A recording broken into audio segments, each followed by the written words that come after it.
Olá você, amigo, amiga. Mais uma vez estamos aqui com o programa Medicina em Destaque. Sempre trazemos aqui profissionais da medicina, dessa ciência e arte que vêm, através da sua especialidade, trazer para nós conhecimentos, curiosidades, algumas informações que nós não conhecemos no mundo leigo. Contudo, hoje nós vamos quebrar essa sequência e vamos trazer um profissional da área do direito. Vamos ver se as duas ciências se amam, né? Porque eu sou especialista dessa interseção, dessa união entre a medicina e o direito. Mas nós vamos trazer aqui o Dr. Luiz Jacques Miranda Júnior, que é juiz federal, ele que é especialista em economia do trabalho e direito constitucional. Eu não vou ler o currículo desse homem, porque nós gastaríamos o programa fazendo essa narrativa, essa descrição de todos esses títulos que tem, mas com muita singeleza, com muito carinho, aceitou o convite de estar aqui conosco e nós vamos falar sobre a sua especialidade como juiz federal do trabalho, vai falar sobre medicina e na arte e ciência, na perícia, e vamos falar também dos principais litígios que ocorrem agora com a pandemia, né, no Covid, o que é que pleiteiam mais os trabalhadores e os cidadãos e cidadãs. Professor Luiz Jacques, é uma alegria imensa tê-lo aqui conosco, não consigo metrificar, inserir ou medir a alegria que nós temos, principalmente em subtrair da sua agenda tão cheia esse momento para estar aqui conosco. A alegria é minha, é uma honra estar aqui, estar contigo, estar com o público e transmitir conhecimento, transmitir um pouco a nossa realidade, onde o direito e a medicina, no caso, se encontram, não é? Na minha realidade, que é a realidade de juiz do trabalho, e elas se encontram com muita frequência. E é uma satisfação grande estar aqui. Eu, de antemão, te agradeço, inclusive, o presente, outrora recebido aqui, o teu livro, Medicina Legal e Perícias Médicas. Fantástico, irei ler com muito carinho. E estou aqui para responder. Pode iniciar que você me perguntar, eu tentarei responder. Tá certo. Então vamos assim, geralmente a gente usa essa metodologia de saber um pouco do nosso entrevistado. Perfeito. Não é? De onde nasceu, que caminhos tomou até agora, porque às vezes a pessoa diz assim, é médico, mas não sabe o caminho percorrido. Fato. É juiz, não sabe o caminho percorrido. Quais os caminhos? Cheio de espinhos, pedras, rosas. Fale um pouquinho onde nasceu. Como todos nós, com espinhos, rosas e pedras, né? E o segredo da vida é a gente ter mais flores, né? E superar tudo isso. Eu, no caso, eu sou natural de Natal, Rio Grande do Norte. Lá eu fui advogado militante, depois fui servidor público concursado, fui assessor de juiz do TRT da 21ª Região, no caso Rio Grande do Norte. E passei, em primeiro lugar, no caso, para o concurso de juiz do trabalho na 8ª Região, Pará e Amapá.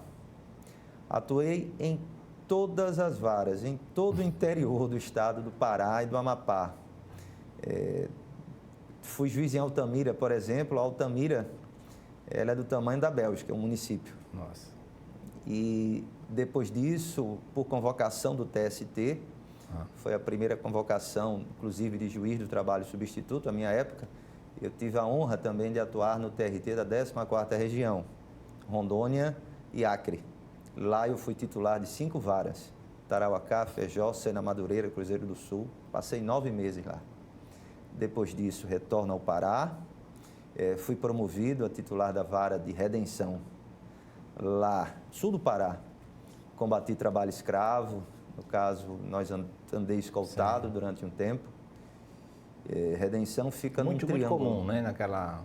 É uma região onde, infelizmente, o Estado não chegou como deveria ter chegado, autuado. Está chegando agora. E, na minha época, eu sou juiz há 21 anos, 10 anos atrás eu atuei em Redenção e realmente passamos ali, tivemos de ser firmes em algumas decisões. E andei escoltado durante um certo tempo. Era normal para os juízes da época que atuavam no sul do Pará. Depois disso, fui o primeiro juiz do trabalho também a renunciar a uma promoção. Volto a juiz substituto Por que renunciou? Renunciei à promoção devido ao fato de querer retornar para o Nordeste. Sei. Eu sou Natal, era mais perto da família, o nordestino, né? Gosta de voltar para casa, né? Nordestino desertou, quer ir embora. Né? Aí, nesse caso, eu fui o primeiro juiz do Brasil também a renunciar a uma promoção, retornei ao cargo de juiz substituto. Sei. E estava com vaga aqui em Alagoas. Então, os ventos sopraram... Os ventos sopraram a favor aqui da Terra dos Marechais. Maravilha. Eu atuo aqui há mais de 10 anos, sou juiz de trabalho substituto. Atuei muito tempo na primeira vara e agora estou na quinta vara, sou juiz substituto da quinta vara do trabalho de Maceió. A área do direito sempre foi um desejo seu de infância? Ou... Sim, eu acho que o amor ao direito e o amor ao direito do trabalho, especialmente, sempre foi uma predileção minha. Na verdade, ainda acadêmico de direito, quando você se firma, você geralmente ama direito penal. Eu não gostava, eu dizia, tem alguma coisa de errada comigo que eu não gosto de direito penal. Mas quando eu vi direito do trabalho, e eu, ao mesmo tempo que vi direito do trabalho, eu li um livro, eu posso dizer um romance do século XIX, Germinal, de Victor Hugo. Germinal, Victor Hugo... Germinal. E foi fantástico, porque... Não, Germinal Balzac, né? Victor Hugo é outro. Victor Hugo é outro. E Germinal, para mim, foi um diferenciador de águas para gostar de direito do trabalho. Porque Germinal é um livro que trata justamente sobre a vida a Revolução Industrial no século XIX. Ele traz a vida de um falso herói, o Etienne, que trabalha numa mina de carvão, e ele fala das primeiras greves, das primeiras reivindicações por direitos trabalhistas. Ele fala do Estado burguês, ele fala de como os trabalhadores começaram a se unir atrás dos direitos e como isso influenciou o Estado a promulgar as primeiras normas trabalhistas. Então, me apaixonei por essa realidade e, ao mesmo tempo, estudando o direito do trabalho. Então, foi uma paixão que eu tenho e carrego até hoje, tanto que me tornei juiz do trabalho e tento exercer com muita honra e dignidade o meu mistério. O trabalho que, biblicamente, tem uma conotação pejorativa de castigo, né? Sim. E depois comer com o suor do teu rosto, ou a palavra etimologicamente vem do latim tripale, onde eram os escravos colocados na lá. Verdade, Mas, na verdade, trabalho é liberdade, né? É interessante. Existe uma frase de Tancredo Neves, ele diz, onde não há trabalho, não há pão, e as migalhas obtidas, sabe Deus como, são molhadas com as lágrimas da vergonha. Exato. Na verdade, o trabalho que aquela conotação pejorativa, na verdade, é uma libertação individual. Você levar à mesa o pão, o fruto do seu trabalho. O trabalho, o sufixo da palavra trabalho, origina-se de tripalium, que era um objeto de tortura na época dos romanos. Isso.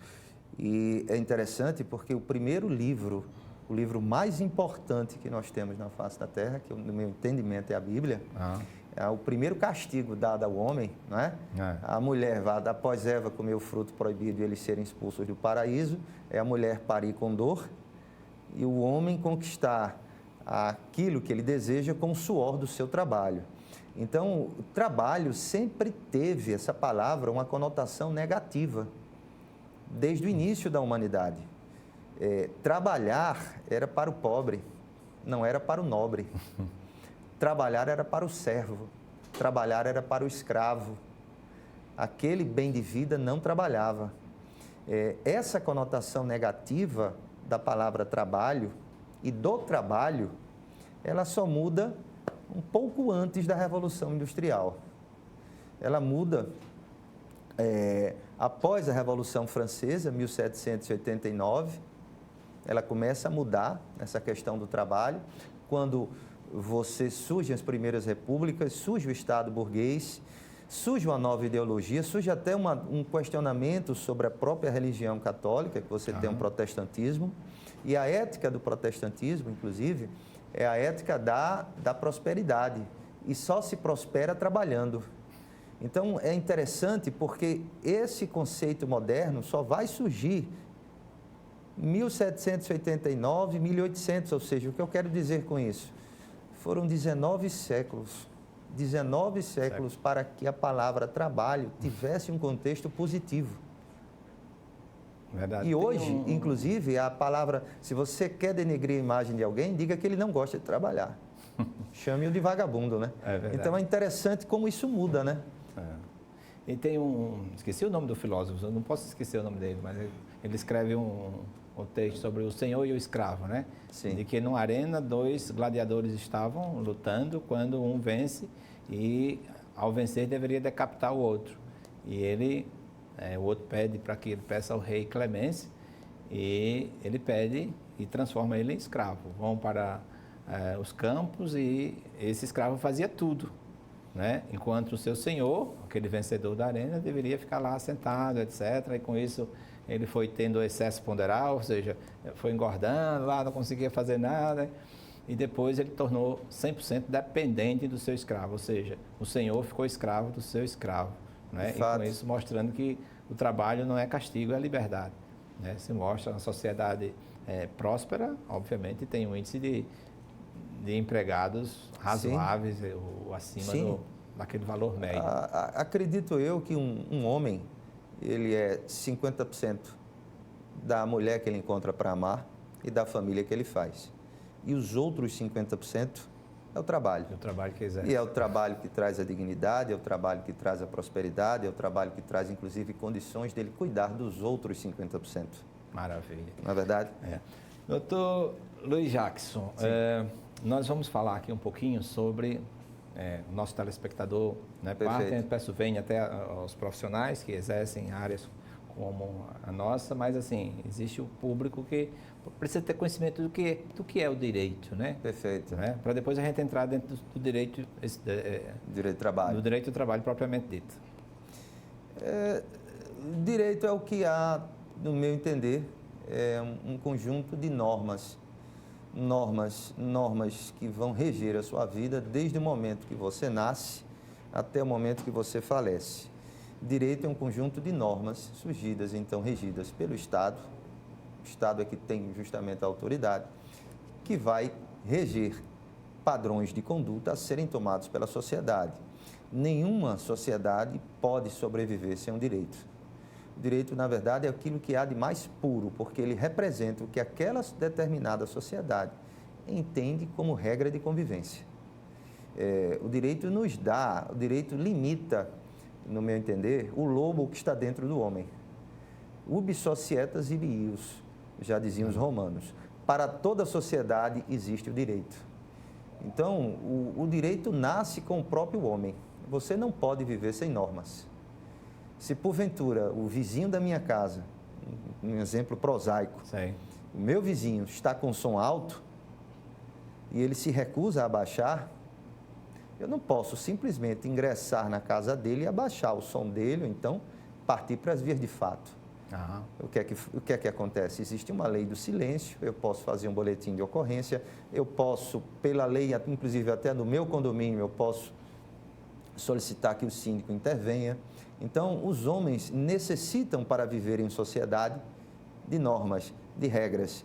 E o direito é um conjunto de normas determinadas pelo Estado, para que então a sociedade possa conviver, possa caminhar. Caminhar, né? Em harmonia. Em harmonia, sim. Direito traz harmonia. Maravilha.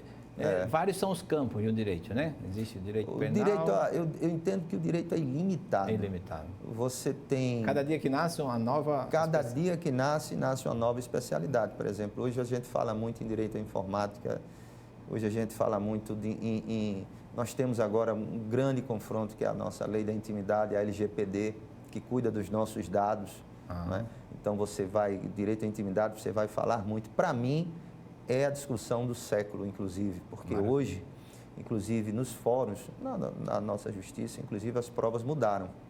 O direito digital e o direito o que é que a gente vai fazer com esse acesso que a tecnologia dá e esse acesso que a tecnologia faz com a nossa intimidade. Exemplifico, se eu pegar seu celular hoje, com mera tecla, eu sei todos os lugares que você esteve ontem. Basta abrir sua geolocalização.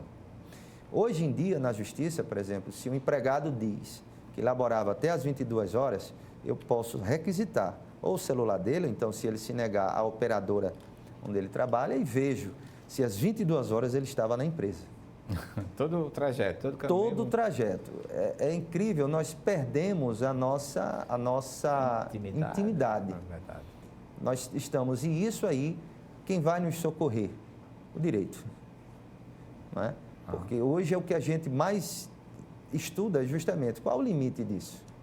Qual o limite de eu fazer uma tecla aqui no Instagram, procurando, por exemplo, um veículo, e daqui a pouco o próprio sistema já me coloca aqui 10 ou 15 propagandas de veículo ao mesmo tempo.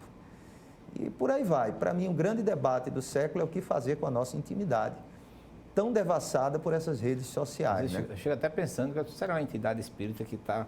Eu procuro uma mercadoria... Não é verdade?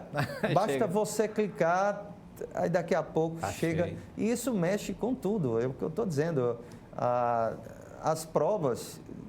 O cidadão está me dizendo que trabalha até as 22 horas, eu vou requisitar o telefone dele. Teve até um fato, um crime assim, de repercussão aqui em Alagoas, e o advogado ele, de defesa, aliás, foi acusação nesse caso, que pegou o telefone e mostrou que o executante daquele crime estava tal horas, tal, na frente da casa da vítima, e etc. Pelo caminho, pelo trajeto. Exatamente. É incrível como a nossa sociedade mudou. Como as relações pessoais também estão muito mais rápidas em decorrência da mídia social. Então, eu acho que nisso aí nós temos muito a avançar. Aí, respondendo à tua pergunta, os ramos do direito são os mais variados.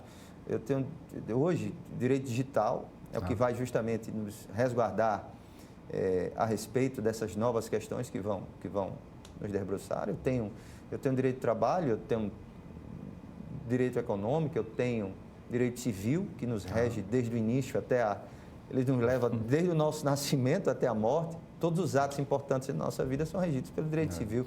Então vamos falar agora do direito do trabalho, da justiça do trabalho. Perfeito. O direito do trabalho é um direito novo. É um direito que nasce no século XIX com a Revolução Industrial. Até então, se vigorava um liberalismo pleno e aquela história que cada contrato tinha de ser respeitado.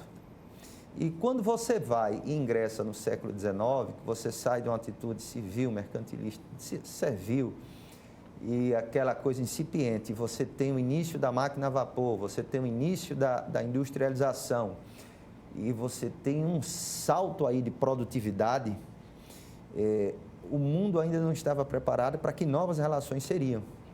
Então, no início disso tudo, se contratavam crianças de 5 anos de idade, de 7, mulheres, idosos, para se trabalhar, por exemplo, na fiação têxtil, que foi uma das primeiras onde a Revolução Industrial teve. E os homens iam para as minas. Por que o trabalho de crianças e mulheres? Crianças geralmente órfãos. Isso na Inglaterra, século XIX. Por quê? Porque eram mais dóceis, eram mais fáceis de controlar. Basta um grito. E a criança trabalhava, e trabalhavam 10 horas, trabalhavam 11 horas, eram condições inumanas de trabalho. Então, o que acontece? O Estado começou a olhar para essas situações. Sejam pessoas, sejam até os próprios empregadores. Robert Oil, por exemplo, era um grande industrial que se preocupou com essa realidade. E os próprios trabalhadores também se reuniram em sindicatos, começou a surgir aí essa questão dos sindicatos para reivindicarem melhores direitos. Inclusive, quem nasceu primeiro, a preocupação do Estado ou a reivindicação do Eu acho que ambos. E é interessante que a primeira reivindicação dos trabalhadores é muito singela. Eu quero 8 hours to work, 8 hours to sleep, 8 hours to play. 8 horas para trabalhar, 8 horas para dormir, 8 horas para brincar, 8 horas para trabalhar. O dia tem 24 horas. Interessante se a gente fizesse essa divisão, né? Pois era a postulação à época dos sindicatos, são a limitação desses horários, dessa jornada de trabalho e melhores condições de trabalho. Os dois nascem e forçam o Estado a formular as primeiras leis trabalhistas.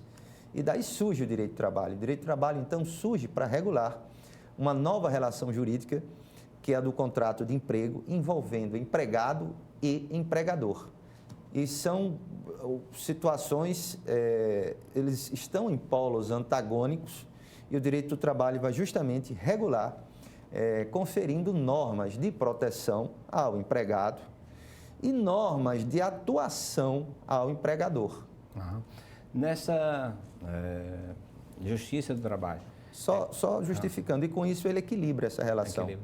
E quais hoje na Justiça, na prática, quais são os principais pedidos hoje? O que é que se reivindica mais? Esqueci de falar a Justiça do Trabalho. A Justiça do Trabalho, ela não é exclusiva do Brasil, tá?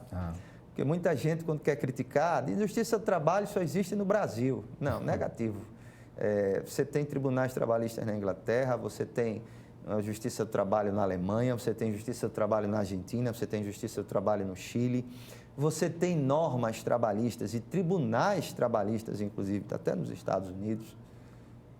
Então, isso não é exclusivo nosso. Mas no Brasil, a nossa Justiça do Trabalho, ela tem uma história muito bonita, que ela começa administrativa, era um processo administrativo junto ao Ministério do Trabalho.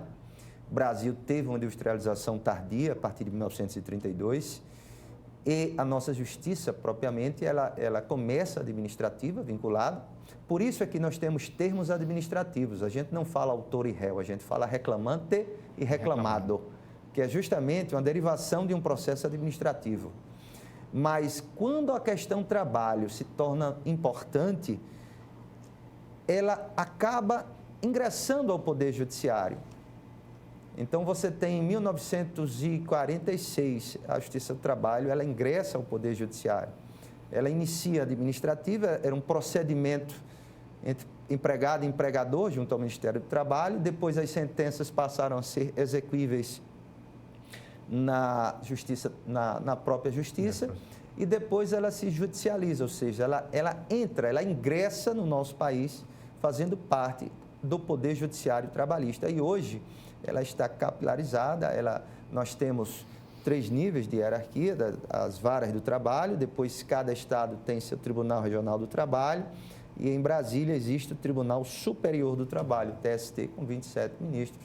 A vara, tribunal, onde você regionaliza a sua jurisprudência, e o TST ele serve para uniformizar a jurisprudência trabalhista em todo o país. Aqui em Alagoas, vara tem tribunal só em Recife? Não, a Alagoas tem seu tribunal TRT, Regional do Trabalho, da 19ª região. 19ª. Todos os estados brasileiros têm tribunais. Alguns estados brasileiros, inclusive, têm 2 tribunais. Como São Paulo é muito grande, tem o TRT da 2ª região, que é São Paulo mesmo, pega ali São Paulo, Santos, e o TRT da 15ª região, que pega aquela região de Ribeirão Preto. Então, você tem, em alguns estados, é que você tem 2 tribunais. Ou você tem um tribunal, às vezes, albergando 2 estados. O TRT da 8ª região, por exemplo, é Pará e Amapá. 14ª, Rondônia e Acre. Então, a depender da composição de cada regional, é um estado ou 2. Mas o nosso... E dentro das incidências de pedidos, quais as principais? O que é que hoje o trabalhador pede? Atualmente, né? Veja bem, nós estamos num momento de crise, de pandemia. Então, hoje, a Justiça do Trabalho, no nosso regional aqui, de Alagoas, nós não estamos mais fazendo audiências presenciais, são audiências telepresenciais. Então, eu faço da minha casa, o advogado do escritório dele, o reclamante está na casa dele, e nós fazemos essas audiências telepresenciais. É interessante, isso é uma realidade nacional. A Justiça do Trabalho é a justiça do ex-empregado, porque ninguém empregado nenhum, em sua grande maioria, ele no curso da relação de emprego, ele não ajuiza a reclamação, porque no outro dia ele está na rua.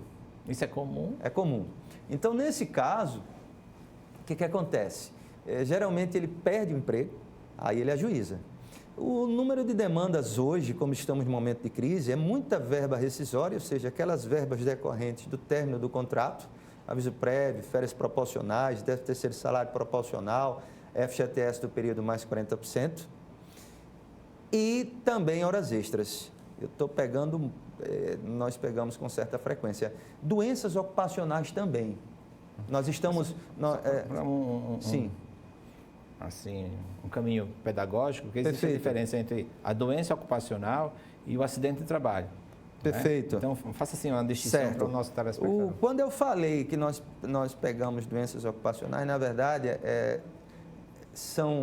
é o conflito. Ah. Porque uma doença ocupacional, o pleito que ela vai ensejar é uma ação de indenização por dano moral e material. Certo. O que é que acontece? Está garantido ao cidadão um direito a um meio ambiente do trabalho seguro, as condições seguras de trabalho. O nosso país, inclusive, na própria Constituição Federal, resguarda o direito à dignidade, à vida e a um meio ambiente, incluindo do trabalho equilibrado. Nós temos a Convenção Internacional 155 da OIT, dentro de tantas outras, mas essa é importante, onde ela também é um tratado internacional que determina normas, padrões a serem seguidas. Nós temos também 16 NRs que devem ser seguidas, normas regulamentadoras oriundas do Ministério do Trabalho, que devem ser seguidas. Então, é um direito do empregado ter um meio ambiente de trabalho sadio. E o que é que acontece? Quando não tem, às vezes, exposto. Quando não tem, ou então, quando ele é falho, podem ocorrer acidentes de trabalho. Esses acidentes de trabalho, eles têm duas repercussões. Acidente de trabalho é aquele que vai, o típico é aquele que vai ocorrer dentro do próprio local de trabalho, você está ali, você se acidenta. Você se passa do 15º dia, inclusive, você já tem direito imediato a benefício previdenciário. Então, um acidente de trabalho típico, se a culpa for do empregador, cabe o ressarcimento. Cabe, no caso aí, uma indenização por dano moral e por dano material. Dano moral é aquele dano não concreto, é aquela dor que você sente na alma. Perdi meu dedo, perdi uma mão, perdi um braço em decorrência de um acidente de trabalho. Qual é o preço disso para mim? Para fins indenizatórios, como avaliar esse quanto? A lei hoje... Se é tão subjetiva a dor, se é tão subjetiva... Perfeito. A lei trabalhista hoje, artigo 227G da CLT, após a reforma de 2017, a lei 13.467/2017, a reforma trabalhista, ela nos coloca 13 parâmetros ao juiz para aferir. Nós temos uns 13 parâmetros para que a gente possa subjetivar essa indenização, numa indenização grave, uma indenização gravíssima ou muito grave. E aí a gente faz esse parâmetro, inclusive, com o salário dele. A constitucionalidade, inclusive, é questionada, mas os parâmetros são os mais variados. Aí levamos em consideração, primeiro, a questão econômica, né? Qual é a capacidade econômica do empregador, isso é levado em consideração. O dano em si é levado em consideração. A condição da parte, se ele tinha, por exemplo, PPRA, PCMSO, que são programas de riscos ambientais e programa médico de controle ocupacional, se estava implementado na empresa, o que é que ele fez ali para evitar aquele acidente. Então, nós temos uma série de parâmetros, mas eu confesso que, ao final, fica um quê de subjetivismo do magistrado. Por isso... A única lei brasileira onde nós temos um parâmetro, por exemplo, para perda de membro, etc., é a lei securitária, né? Nós temos na lei securitária uma perda de membro onde eles fixam lá valores. Mas eu não acho razoável você fixar isso numa indenização judicial, num processo judicial. Num processo judicial, você tem apenas alguns parâmetros específicos, onde o juiz vai levar em consideração, mas o dano moral, né, esse dano, o subjetivismo, eu acho que ainda fica, a palavra final ainda fica para o juiz e vai variar de cada caso. É por isso que, nesse caso, tem que o juiz buscar um olhar anterior, né, que é o olhar do perito, né? Na verdade, apesar do juiz, do magistrado ser o perito perutório, um perito, que na verdade a conclusão sai, mas assim, existe o olhar daquele especialista que vai estabelecer inicialmente um nexo, mas também considerando... porque eu estava falando do acidente de trabalho típico, não é? O atípico seria aquele de trajeto, que não vem ao caso porque não é indenizável, pelo menos na Justiça do Trabalho. O empregador não tem nada a ver com acidente de trajeto. Não é? Essa questão do acidente de trabalho, inclusive, ela pode ter uma repercussão trabalhista, uma ação de indenização, e uma repercussão previdenciária. Está lá prevista na Lei 8.213/90. E pegando o gancho dessa norma, que é uma norma previdenciária, é que eu faço a distinção de doença ocupacional. Ora, já que o empregado ele tem direito a ter um meio ambiente do trabalho seguro e saudável, né? meio ambiente de trabalho seguro, que a gente chama, e condições de trabalho decentes, nesse contexto, isso está incluído também você não adquirir doenças do trabalho ou doenças ocupacionais. Então, essas doenças... Há uma diferença do acidente e a doença. Porque o acidente de trabalho típico é um acidente. Eu estou aqui, a motosserra estava sem trava, decepou minha mão. Uma doença ocupacional, eu estou aqui, estou trabalhando sem luva, o empregador me obriga, por exemplo, a mexer com esgoto, peguei aqui um fungo na minha mão. Isso é uma doença, né? Uma doença do trabalho. Um exemplo clássico é o ALER, né? Um ALER, DORT, por exemplo, eu sou obrigado a trabalhar sem ergonomia, sem aquelas posições ideais que previnem, né, lesões de movimento. Que LER-DORT é uma lesão de movimento, pode ser no punho, no cotovelo. Digitação. E essas doenças ocupacionais, elas são divididas em doença profissional ou do trabalho. A doença profissional típica é aquela que está diretamente relacionada às condições de trabalho. Por exemplo, eu digito, eu posso ter LER. E uma doença do trabalho é aquela doença que não necessariamente é oriunda do trabalho, mas ela pode surgir. Por exemplo, eu trabalho na cana-de-açúcar, faço 5.000 rotações. Se eu não fizer aí uma ginástica ocupacional muito boa, eu vou ter doença na coluna nos próximos 4 a 5 anos, certamente. Isso. Então, interessante é que para fins previdenciários, indenização, elas se equiparam, porque a doença ocupacional é equiparada a acidente de trabalho para fins previdenciários. Você vai ter direito ao auxílio-doença acidentário. E para fins de indenização, a doença ocupacional também. Agora, tem aí é que entra a importância e aí é que se une. Por isso eu acho até que eu fui convidado para o programa, né? Aí você tem a união entre a medicina e o trabalho. Por quê? Porque seja num acidente de trabalho típico, eu vou ter de saber, até para aquilatar a minha indenização, seja do dano moral, seja do dano material. O dano material é que ele deixou de ganhar. Eu vou ter de saber, por exemplo, qual foi a perda da capacidade laborativa dele, da capacidade de trabalho. Se foi uma perda total, se foi uma perda parcial, se foi uma perda inexistente. Porque a gente só indeniza o que tem dano. Então, se em decorrência de um acidente de trabalho ele teve uma perda total, ele ficou paraplégico, resta evidente que a minha indenização vai ser mais elevada. Agora, se ele só quebrou o dedo e teve uma perda parcial da capacidade laborativa temporária, a minha indenização vai ser um valor X. Agora, nas doenças ocupacionais, é onde o juiz ele vai ter de procurar um conhecimento específico que ele não tem, um conhecimento técnico, um conhecimento onde ele vai buscar auxílio de quem? De um perito. Esse perito pode ser médico, ou então, se for uma perícia cinética, perícia do movimento, pode ser um fisioterapeuta. Se for, por exemplo, uma moléstia envolvendo uma saúde mental, pode ser um psicólogo ou um psiquiatra, mas ele vai procurar um parecer, um trabalho técnico, um laudo técnico, uma perícia a ser realizada por um médico do trabalho ou então por qualquer outro desses profissionais para ver se a doença ocupacional tem nexo de causalidade com o trabalho. Porque se tiver, aí eu vou ter responsabilidade do empregador e aí eu vou, na minha sentença, condená-lo a pagar um dano moral e material. E aí entra a importância, aí direito do trabalho e medicina se encontram. E como se encaixa? Isso. Eu nunca vi uma ciência ser tão... duas ciências se encontrarem tanto como o direito do trabalho e medicina do trabalho. Afinal de contas, quando eu falo em meio ambiente do trabalho seguro, quando eu falo em condições ergonômicas de trabalho, ora, quem vai me dizer isso tudo é o quê? É a ciência que estuda o corpo, é a ciência que estuda que condições são essas, não é? Maravilha. E por aí vai. Sim. Tem, assim, a nomeação do perito. O que é que faz o magistrado para escolher o perito? Perfeito. Como é que se escreve? Isso, inclusive, é uma determinação que vem do Código de Processo Civil. Ele acentua muito isso, de 2015.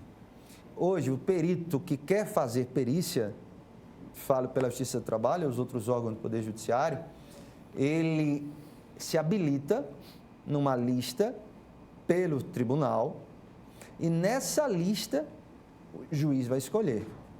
O Código de Processo Civil determina, inclusive, que haja um rodízio entre peritos. Ou seja, que o juiz vai escolhendo e vai fazendo aquele rodízio.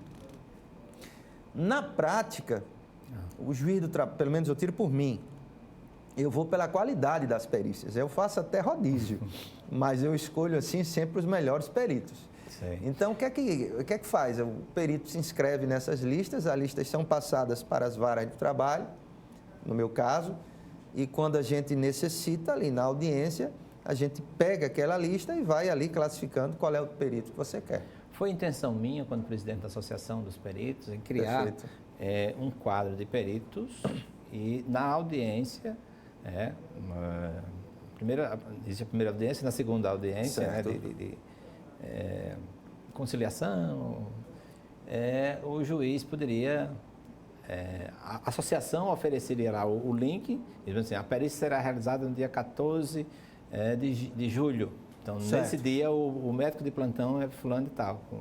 A associação iria disponibilizar um plantonista para que ele não tenha que se afastar de uma atividade para fazer a perícia. Então, naquele dia, ele já faria aquela perícia e com a data já de entrega. Mas então, isso para a Justiça do Trabalho ou Justiça Federal? A Justiça do Trabalho. Porque, nesse caso, o novo Código Civil ele já contempla essa parte da escolha e você poderia impugnar. Não, esse perito eu não quero. Então, na quinta-feira é o outro. Então, as partes ficariam à vontade e você minimizaria a questão do assistente técnico, né? Então, seria o perito consensual, né? Interessante. Então, o juiz colocaria e as partes também. Está lá o doutor fulano e tal. Ele disse, não, esse não. Esse aqui pode ser, o magistrado. Hoje inclusive, pelo Código de Processo Civil, as partes podem fazer acordo jurídico processual, no caso, artigo 190 do CPC, acordo jurídico processual para a escolha do perito. Isso. Não aquele necessariamente escolhido pelo juiz, mas aquele escolhido pelas partes.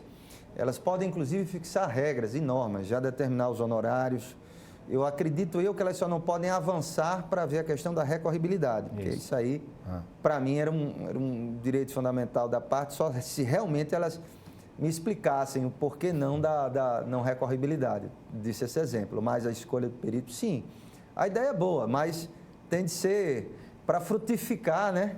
Tem de ser levado ao regional. Estávamos, sim, avançando, tivemos audiência com o presidente do TRT, mas foi aquela história que eu lhe contei, né? Perdi o encanto, entendi. Aquelas coisas todas. Mas, assim, nada óbvio que possamos, assim, ótimo, excelente, ter essa ideia.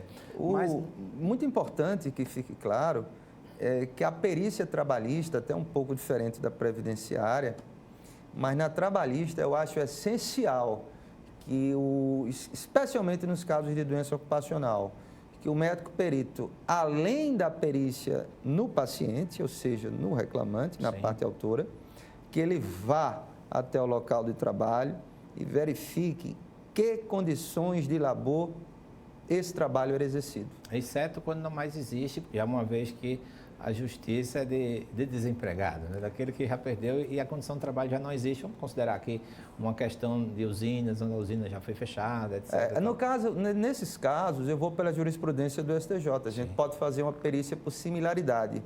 O que é uma perícia por similaridade? Eu vou num ambiente de trabalho idêntico ou parecido àquele que iria ser periciado e que não existe mais. Aí é razoável. Eu já, inclusive, determinei perícias de similaridade, algumas com êxito. Uma outra questão é com relação aos honorários, né? Perfeito. Os médicos ficam... eterna. Até porque ele deixa de fazer seu consultório, deixa de fazer isso, vai fazer, dedica aquelas horas todas, e aí o eterno é a data de receber esses honorários, né? Como é que vê isso, um magistrado, Olha, acredito eu que, em primeiro lugar, essa questão dos honorários, falta uma uniformidade à Justiça do Trabalho, porque cada vara é um mundo. Então, cada colega, cada juiz, ele fixa o valor de honorários como ele quer, no valor que ele quer, no valor que ele almeja, e não muitas vezes o valor que seria devido ao perito.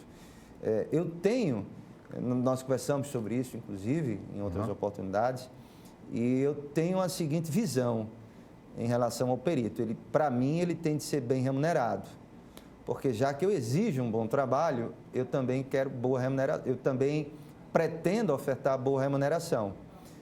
Por quê? Especialmente em relação ao médico do trabalho. Sobre isso, tem uma pergunta aqui da doutora Ana Chinovic.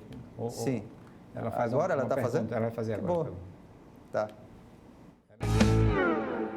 Dr. Jackson, eu gostaria que o senhor falasse um pouquinho para a gente sobre o Código de Processo Civil de 2015 e o artigo 790B da nova CLT de 2017, que complicou um pouquinho o recebimento de honorários. Eu gostaria também que o senhor falasse com a gente sobre o estabelecimento de nexo causal com o Covid-19. Vamos lá, mas só para complementar. Então, no meu caso, para o médico perito, ele, quando sai do consultório, ele está perdendo dinheiro. Ele precisa ser muito vocacionado para fazer perícia na Justiça do Trabalho, porque ele vai ter um trabalho, ele vai ter uma hora extra aí que ele vai ter de laborar indo para a empresa, indo até o local da perícia para justamente ele montar aquele quebra-cabeça e dizer se existe ou não doença ocupacional. Então, ele vai ter que fazer isso. Então, no meu caso, eu como juiz, eu fixo entre R$ 2.500 a R$ 3.000 meus honorários. Mas eu tenho um colega que fixa em R$ 800. Então, às vezes, ou menos. Então, isso é desestimulante para o médico perito, no meu entender. Nós já perdemos vários médicos peritos na Justiça do Trabalho, pelo menos aqui de Alagoas, por conta dessa questão de honorário. A insegurança também, até quando vai receber, né? Quando o ganho de causa é para a empresa, e no caso, quem deveria pagar seria o reclamante, e ele não tem condições, aí eu vou falar, respondendo aqui a pergunta, eu vou falar do 790B, o que é que acontece? Quando ele não tem condições de pagar, e ele é beneficiário da justiça gratuita, quem arca com isso é a União Federal, num valor limite até R$ 1.000, se o juiz quiser dar mais, está padronizado, inclusive, por norma do Conselho Superior da Justiça do Trabalho. Se o juiz quiser dar mais, vai ter de justificar. Certo. Então, para o beneficiário da justiça gratuita, a União paga e ressarce o perito o valor de R$ 1.000 a título de honorários. Outro grande problema dos honorários do perito é que o perito, ele só recebe, se não for a União, mesmo sendo a União Federal ou sendo reclamado, ele só vai receber após o trânsito em julgado da sentença, ou seja, após essa sentença, dessa sentença não caber mais recurso. Sendo que, quando é reclamado, nós vamos ter de executar, porque esse crédito do perito vai se aliar ao próprio crédito do exequente, e aí vai ter todo um processo de execução que consiste em o juiz pegar o bem do reclamado, vender para terceiros, para aí pagar o exequente e pagar o perito. Então, realmente, aí demora, porque você só recebe ao final e juntamente com o reclamante. E aí vai depender muito das condições econômicas do reclamado, de uma série de fatores, né? Uhum. Se aquela vara agiliza mais a execução ou não. Então, isso é que acontece com os honorários periciais, pelo menos na Justiça do Trabalho. Na Justiça Comum, e o Código de Processo Civil 2015 faz essa inovação, o juiz hoje nomeia o perito já diz quais são o valor de honorários que ele quer, e o juiz intima as partes, e aí já se cria um contratório perfeito em relação a isso. Antes de se realizar a perícia, e lá ele pode antecipar. Na Justiça do Trabalho, até pelo artigo 790B da CLT, isso foi fruto da reforma trabalhista, a Lei 13.467/2017, não cabe antecipação de honorários. Mas é interessante porque não cabia antes também. Antes do artigo 790B da CLT, na Justiça do Trabalho, o juiz não poderia determinar que o reclamado antecipasse honorários. Seria um ato, inclusive, cabível a impetração de mandado de segurança pelo reclamado. A gente fazia isso por acordo. Aí o que é que acontece? Muitos tribunais e o Conselho Superior da Justiça do Trabalho, inclusive, regulamentaram um seguinte procedimento de antecipação de honorários. Já eu não posso determinar que o reclamado antecipe, mas eu tinha um valor que a União Federal antecipava no valor de R$ 350, e esse valor de R$ 350, então, era antecipado ao perito. Sim. E ao final da perícia, se o reclamado ganhasse a perícia, esse valor de 350 a União já ia pagar, só pagava o valor, a diferença restante para R$ 1.000. Perfeito. E se porventura fosse o reclamante que ganhasse a perícia, no final da execução, esses R$ 350, o reclamado, no caso, ressarcia a União Federal. Então, era um sistema perfeito. Aí, o que é que acontece? A título aí de honorários periciais, veio a reforma trabalhista. Você tem o artigo 790B da CLT, que ele tem duas pérolas. A primeira é no sentido em que o reclamante, mesmo detentor do benefício da justiça gratuita, o que é o benefício da justiça gratuita? É justamente quando você não tem condições de litigar, de ir até o fórum, de ajuizar a ação, de suportar um processo judicial sem perda econômica, ou seja, você não tem condições econômicas de suportar os custos do processo, você requer o benefício da justiça gratuita. Isso pode ser automático até 2 salários, até 2 salários mínimos na Justiça do Trabalho, ou então você basta uma declaração dizer que você não tem condições de suportar os custos da demanda. E aí você tem isenção de custos, inclusive da perícia. Tinha, por isso a União pagava. Com a reforma trabalhista, o que é que acontece?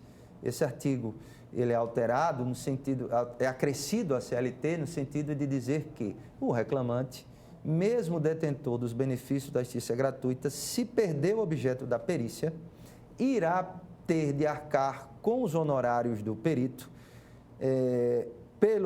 em relação aos valores que ele ganhou de outros direitos, nesse processo ou em outros. Somente se assim ele não tiver, é que a União Federal irá pagar. Esse é o primeiro artigo. O segundo é que botou textualmente, não cabe antecipação de honorários na Justiça do Trabalho. Em relação ao primeiro artigo, eu entendo que é inconstitucional. É inconstitucional por quê? Porque ele veda o acesso à justiça, ele restringe o acesso à justiça. Afinal de contas, se o reclamante está postulando outros direitos, é porque aquilo ali é devido. Verdade. Aí ele vai tirar algo que ele tem direito, que é devido a ele, para pagar perícia, que é um custo, inclusive, do Estado. O Estado é que deveria fornecer perito a ele. Deveria ser criado um quadro. O Estado também. deveria, justamente a sua ideia do quadro de peritos, era o Estado que deveria fornecer as condições dele bem litigar. Então, nesse caso, eu entendo inconstitucional, artigo 5º, inciso 35 da Constituição Federal, mas isso está em discussão no Supremo Tribunal Federal em uma ação declaratória de inconstitucionalidade.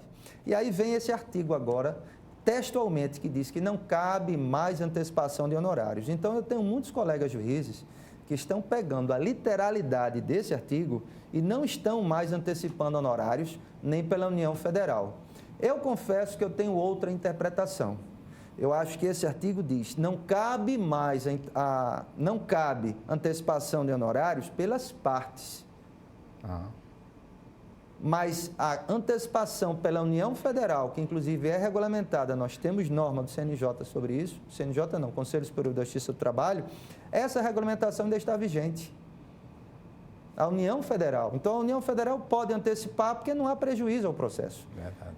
O que não pode é as partes. E aí a lei apenas externou algo que o juiz já fazia. Eu espero ter respondido. Não, com certeza. Sim, as perguntas da doutora advogada. Eu gosto de falar, viu? Vai me interrompendo. Vai ter que voltar aqui para dar outros esclarecimentos. Inclusive, tem a segunda pergunta do nexo causal com o Covid-19, mas tem uma pergunta do doutor. Sim. Não, mas vai somar Posso falar? Vai ser somada com essa outra pergunta. Tudo bem. Olá, professor Gerson. Parabéns pelo programa e parabéns pelo convidado, doutor Luiz Jackson. Sou médico, médico do trabalho, perito judicial, e duas perguntas do momento que estamos vivendo. A primeira, quando estabelecer o nexo causal entre a Covid-19 e o trabalho exercido? Mesmo que esse trabalho tenha uma incidência parecida com a da sociedade fora daquela empresa. E a segunda pergunta quando o trabalhador está em home office, como considerar um acidente doméstico ou um acidente de trabalho? Vamos ao Covid. O Covid-19 é uma doença pandêmica. Ela não é nem endêmica, ela é pandêmica. Então, a regra em relação ao Covid-19 é que, como uma doença pandêmica, uma doença que se alastra em todos os ambientes, a regra inicial relativa ao Covid é que não haveria nexo de causalidade. Sim. Seria um excludente, porque eu posso pegar Covid em qualquer lugar.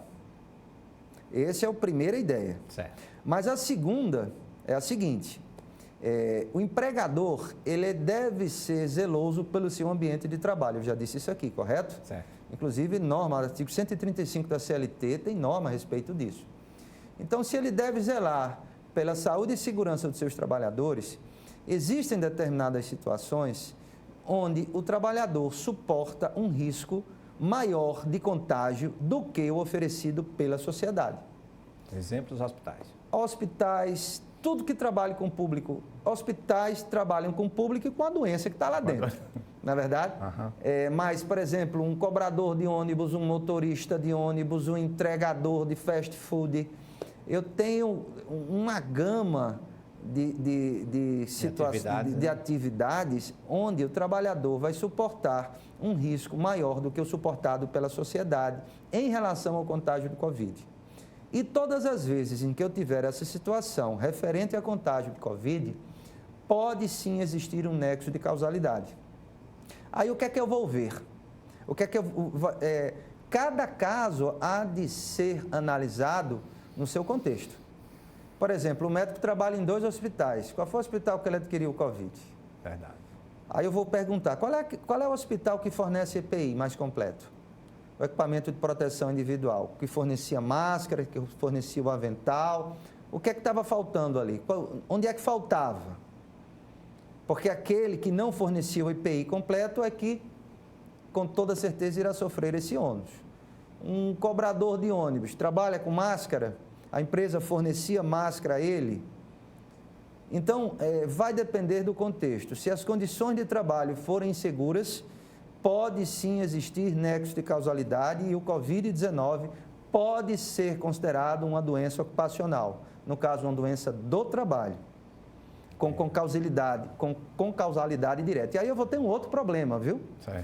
Porque tem gente que pega Covid e não tem nada. Não é verdade? Verdade, eu sou testemunho disso. Eu sou médico do trabalho, acompanho todo. Eu peguei Covid, tive 10 dias de Covid, no 13º eu já estava voltando à musculação de novo, porque eu gosto de esporte. Não tive nada. Fiquei na cama. Mas tem gente que tem sérios problemas de saúde no ato do Covid, é entubado, depois dessa intubação perde o movimento das pernas, tem vários outros problemas. Eu só tenho indenização, eu só vou ter indenização se eu tiver prejuízo. Então, vai ser um caso instigante para os juízes, que eu ainda não apreciei, e para os advogados, a seguinte indagação. O simples fato de eu ter adquirido Covid no meu ambiente de trabalho e esse nexo for considerado, mas eu não tive nada, isso vai me dar ensejo a dano moral? Pela simples possibilidade de eu ter a preocupação que eu tive em ser entubado, etc., isso vai me ensejar em dano moral? Porque o outro é mais fácil, né? Eu já tenho dano moral, fui entubado, não sei, mas e esse? Uma outra questão, eu sei que o tempo é curto, mas só respondendo, eu tenho de responder. Certo. Posso? Pode. É o seguinte, em relação ao teletrabalhador, aquele que trabalha tem uma diferença entre home office e teletrabalho.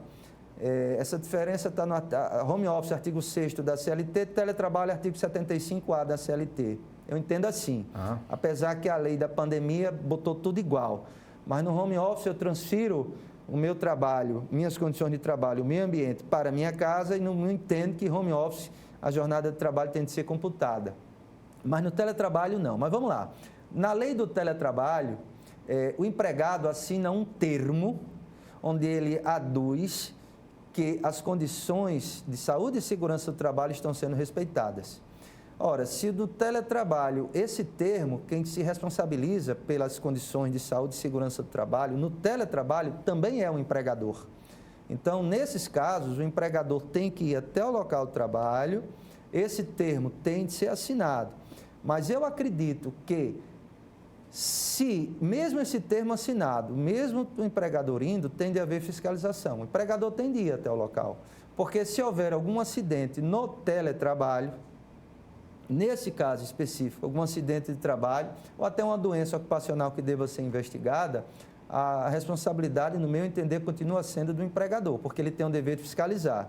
Exceto se ele quiser ir até o local de trabalho, até a residência do empregado, ele não deixar fazer fiscalização. Isso é uma questão que ninguém discute, é uma questão que passa em branco, todo mundo diz, vai fazer teletrabalho. mas ninguém se importa com ergonomia, porque geralmente quem faz teletrabalho é aquele profissional da LER, DORT, etc, né? Mas LER, DORT é doença ocupacional. Não é verdade? Professor Luiz Jacques, verdade, vamos ter que fazer o próximo programa aqui, porque a pandemia, então, quantos temas nós temos ainda, certo? Inicialmente, a gente agradece a doutora Ana Chinovic, o doutor Hugo pela participação no nosso programa, a sua presença aqui, a doutora Carolina, que não está sem poder vir, mas virá também ao nosso programa, e a gente agradece o livro, faça uma boa leitura. Tá? E agradecemos a você, telespectador, que esteve conosco, e eu fico certo, vou acordar agora com o Dr. Luiz Jacques para que ele volte aqui para que nós possamos falar mais de algumas demandas com a pandemia. Só para refutar, Germinal é de Émile Zola. Ah, tá. Eu comecei com Victor Hugo, depois de Victor Hugo, Balzac, não, é Zola. Tá bom, então agradecemos a você também por estar conosco e com essa audiência extraordinária. Fiquem certos, na próxima semana estaremos aqui outra vez. Muito obrigado e um abraço para todos vocês.